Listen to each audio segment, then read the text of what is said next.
Vieną žiemos vakarą, ar dar ilgai truks? Taip, gali būti. Prieš daugelį metų, tiesą pasakius prieš daugybę amžių, kai buvau, gal nepatikėsi, jaunas vienuolis,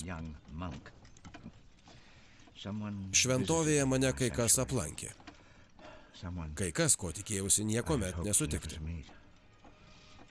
Kai kas, ko niekas iš mūsų neturėtų sutikti.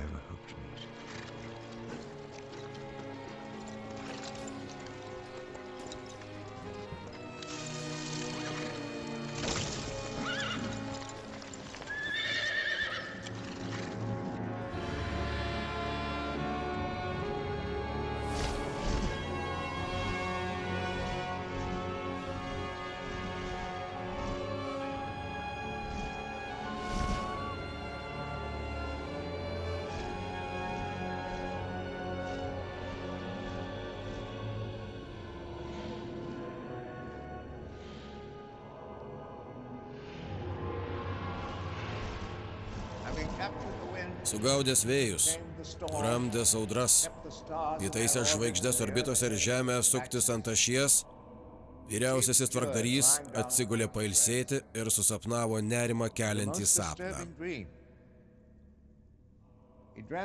Jis sapnavo, kad raitelis su gobtuvu artėjo sniego užklotą lygumą. Vyriausiasis tvarkdarys pabudo.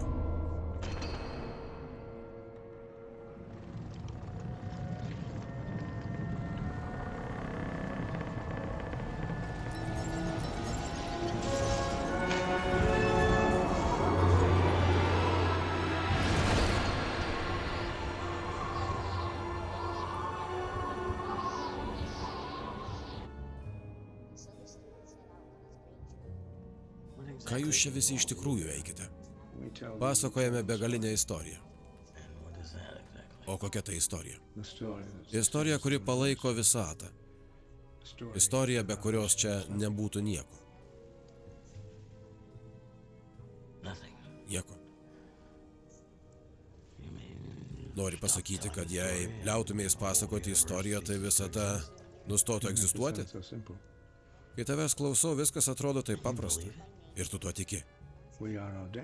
Ši užduotis mūsų lemtis. Tiesiog neįtikėtina manyti, kad tu tiki kažkuo, ką galima labai paprastai paneigti. Man atrodo kitaip. Pamatysime.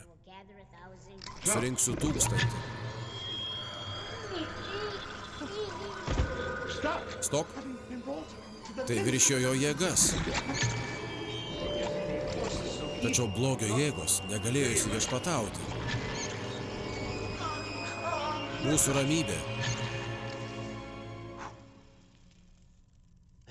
Štai čia istorija baigėsi. Istorijos nebėra. Bet mes vis dar čia. Ugnis tebedega, tebesninga, vėjas tebepučia. Niekas nepasikeitė. Ak, nagi, daktarėli, pralinksmėk. Išlaisvinau tave iš tos juokingos kvailystės. Dabar savo galės gali panaudoti kitiems dalykams. Gali, nežinau, gali eiti apsipirkti. Pasilinksmink. Gali išmokti užsienio kalbų arba išplaukti į kruizą.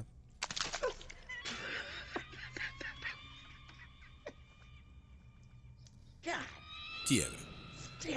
Prakeikimas. Ženklas, žinia. Tas paukštis žinios nešėjas. Iš tolimos vietovės, apie kurią nieko nežinom. Dabar viską suprantu. Visiškai aiškiai. Su mumis tai neturi nieko bendro.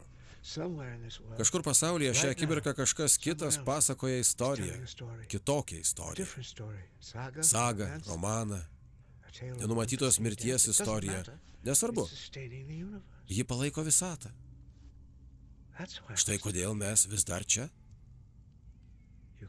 Negali nutraukti istorijų pasakojimo. Silpna hipotezė. Man taip neatrodo.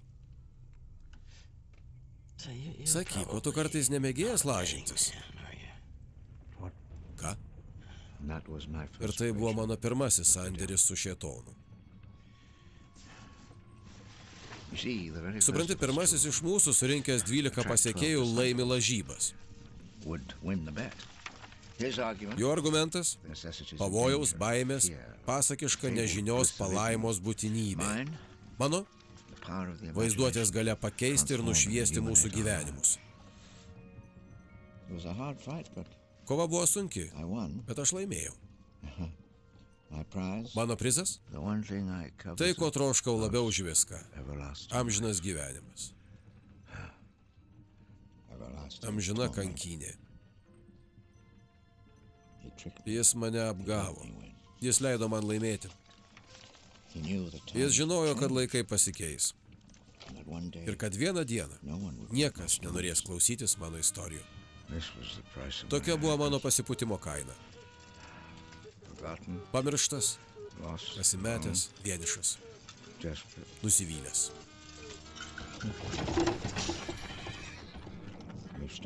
Mes sustojome. Tęsk istoriją. Ne, kitą kartą. Kažkas nutiko. Geriau eik pažiūrėti. Kodėl visada sustoji viduryje pasakojimų po galais?